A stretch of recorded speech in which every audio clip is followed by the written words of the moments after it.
बिस्मिल्लाहिर्रहमानिर्रहीम। अस्सलाम वालेकुम व्यूअर्स, मैं हूँ कौकब राठौर। मेरे यूट्यूब चैनल और फेसबुक पेज को ज़रूर लाइक और सब्सक्राइब कर लीजिएगा। दोस्तों, 19 मई को एक बार फिर से भारत के स्याह कानून के मुताबिक यासीन मलिक, जो कि JKLF के रहनुमा भी हैं और आज़ादी चाहते हैं, उनको एक बार फिर से पाबंदी सलासल कर दिया। ये पाबंदी सलासल उनके लिए कोई नई नहीं है। 1966 से में पैदा हुए यासीन मलिक साहब ने थला पार्टी से अपनी सियासत का आगाज़ किया, बाद में स्टूडेंट फेडरेशन का हिस्सा रहे। यूँ वक्त के साथ साथ चलते आए और JKLF के मेंबर भी बने और अब उस पार्टी की सरबराही भी कर रहे हैं। यासीन मलिक ने अपनी ज़िंदगी का एक बड़ा हिस्सा कैद व बंद और सोबतों में गुजारा है, तकलीफ़ों में गुजारा है। लेकिन आज इस वीडियो बनाने का मकसद ये है कि हम लोग जो इस वक्त यासीन मलिक की DPs लगा के पाकिस्तान एडमिनिस्ट्रेटिव कश्मीर में बैठे हुए हैं और उनके हक़ में आवाज़ उठाने का कह रहे हैं। कई लोगों ने मुझे भी कहा कि आप उनके हक़ में क्यों नहीं बोलते, तो आज मैं आपको बताऊँगा कि मैं उनके हक़ में क्यों नहीं बोल रहा था। अब तक इंडिया ने उनको सज़ा दी है, जिस केस में वो केस ये था कि यासीन मलिक जो आर्म्ड या जो वेपनली जो उनका सिस्टम चल रहा है, आज़ादी का मूवमेंट, उसकी सरबराही कर रहे हैं और उनकी वजह से कोई नक्ज़े अमन आ रहा है, जो कि बिल्कुल बेबुनियाद इल्ज़ामात हैं। लेकिन सवाल यहाँ पर यह है कि हमने भी कोई ख़ास वफादारी अपने लीडर के साथ नहीं की। अगर हम यासीन मलिक साहब को, सैयद अली गिलानी साहब को, मीर वाज़ उमर फ़ारूक साहब को या दूसरे जो लिबरेशन मूवमेंट्स के लोग हैं, जो आज़ादी मार्च के लोग हैं, उनको अपना लीडर मानते हैं, तो मैं आपसे सवाल पूछूंगा, हमने आज तक किया क्या? हम पाकिस्तान एडमिनिस्ट्रेटिव आज़ाद कश्मीर जिसमें रह रहे हैं, यहाँ पर मुझे आप एक बात बताएं कि अगर हम यासीन मलिक के आवाज़ उठाने के लिए आज इतने अतावले हो रहे हैं, तो यहाँ आज तक हमारी क़यादत ने आज़ाद कश्मीर की आज़ादी के लिए या मुकम्मल कश्मीर जो स्टेट थी उसकी आज़ादी के लिए आज तक किया तो किया क्या? हम 1947 के बाद अगर हम किसी साम्राज्य के ग़ुलामी से निकले तो हम ख़ानदानी ग़ुलामी में आ गए। हम अगर किसी बादशाह की ग़ुलामी से निकले, हम अगर किसी अंग्रेज़ की ग़ुलामी से निकले, हम अगर किसी वासराय की ग़ुलामी से निकले, तो हम किसी शरीफ, किसी भुट्टो, किसी खान की ग़ुलामी में आ गए। और आज़ाद कश्मीर या मुकम्मल कश्मीर एक ऐसी स्टेट नहीं है जो कोई 50 साल पहले बनी हो। 6000 साल पहले की एक रियासत है जिसे कभी बड़े सगीर तो क्या बहुत से खित्तों का नामो निशान भी नहीं था। जी हाँ, 6000 साल पहले जो रियासत अपना सिक्का रखती थी कूटा रानी से पहले, जिसका कॉइन्स में पूरी दुनिया के अंदर ट्रेड होती थी, जिस स्टेट ऑफ कश्मीर की, आज वो दर बदर खाक बसर हुई पड़ी है।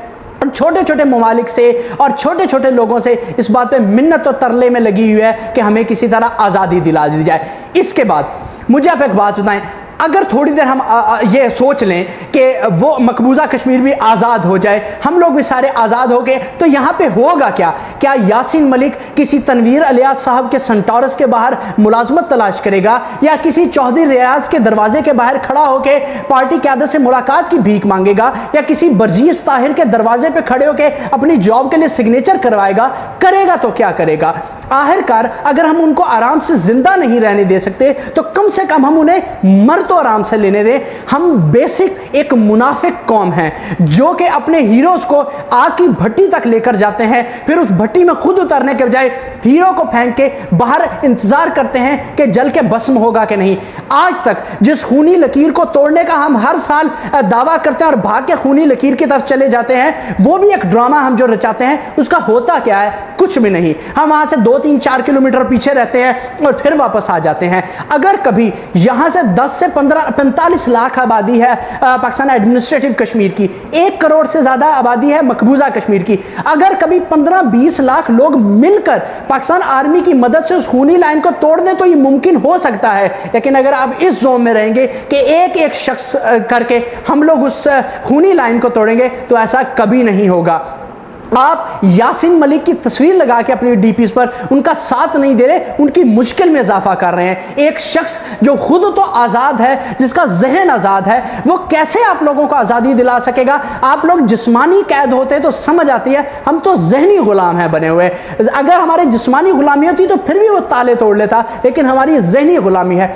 शर्म आती है मुझे उस वक़्त जब सांगले हिल का रहने वाला बरजीस ताहिर मेरे वज़ीर आज़म राजा फारूक हैदर को फ़ोन करके नौकरियां लगाने का कहता है। शर्म आती है मुझे उस वक़्त। शर्म आती है जब मेरी रियासत का वज़ीर आज़म तनवीर इलियास ये कहता है कि मैं किसी पाकिस्तान तहरीक इंसाफ के पार्टी चेयरमैन का गुलाम हूँ और सीने पे हाथ रख रख के कहता है। शर्म आती है मुझे उस वक़्त। शर्म आती है जब चौधरी रियाज के दरवाजे पर MLA मौजूद होते हैं, मिनिस्टर्स खड़े होते हैं कि वो किसी पार्टी क़यादत से हमारी मुलाकात करवा दें। चौधरी रियाज के दस्तखतों के बगैर मुलाकात नहीं आती। शर्म आती है मुझे। शर्म आती है मुझे कि जिस वक़्त मौजूदा मेरी रियासत के वज़ीर आज़म को गंडापुर एक साइन से फारिग कर देता है, 32 सरकार उसके साथ होटल में बैठ के खाना खा रहे थे। शर्म आती है मुझे। शर्म आती है मुझे जब सरदार इब्राहिम साहब ये कहते हैं कि मैं और प्राइम मिनिस्टर आज़ाद कश्मीर का सेक्रेटरी जो कि आज़ाद कश्मीर में तैनात होता है, जो 21वें ग्रेड का अफसर होता है, उसका इस्तकबाल करने के लिए कोहाले ब्रिज पर जाते हैं। शर्म आती है मुझे। शर्म आती है जब मुझे सरदार सिकंदर हयात के अल्फाज में सुनता हूँ कि नवाज शरीफ उनसे पकौड़े मंगवाने के लिए उनको भेजा करता था कि जाके मेरे पकौड़े लेकर आओ। शर्म आती है।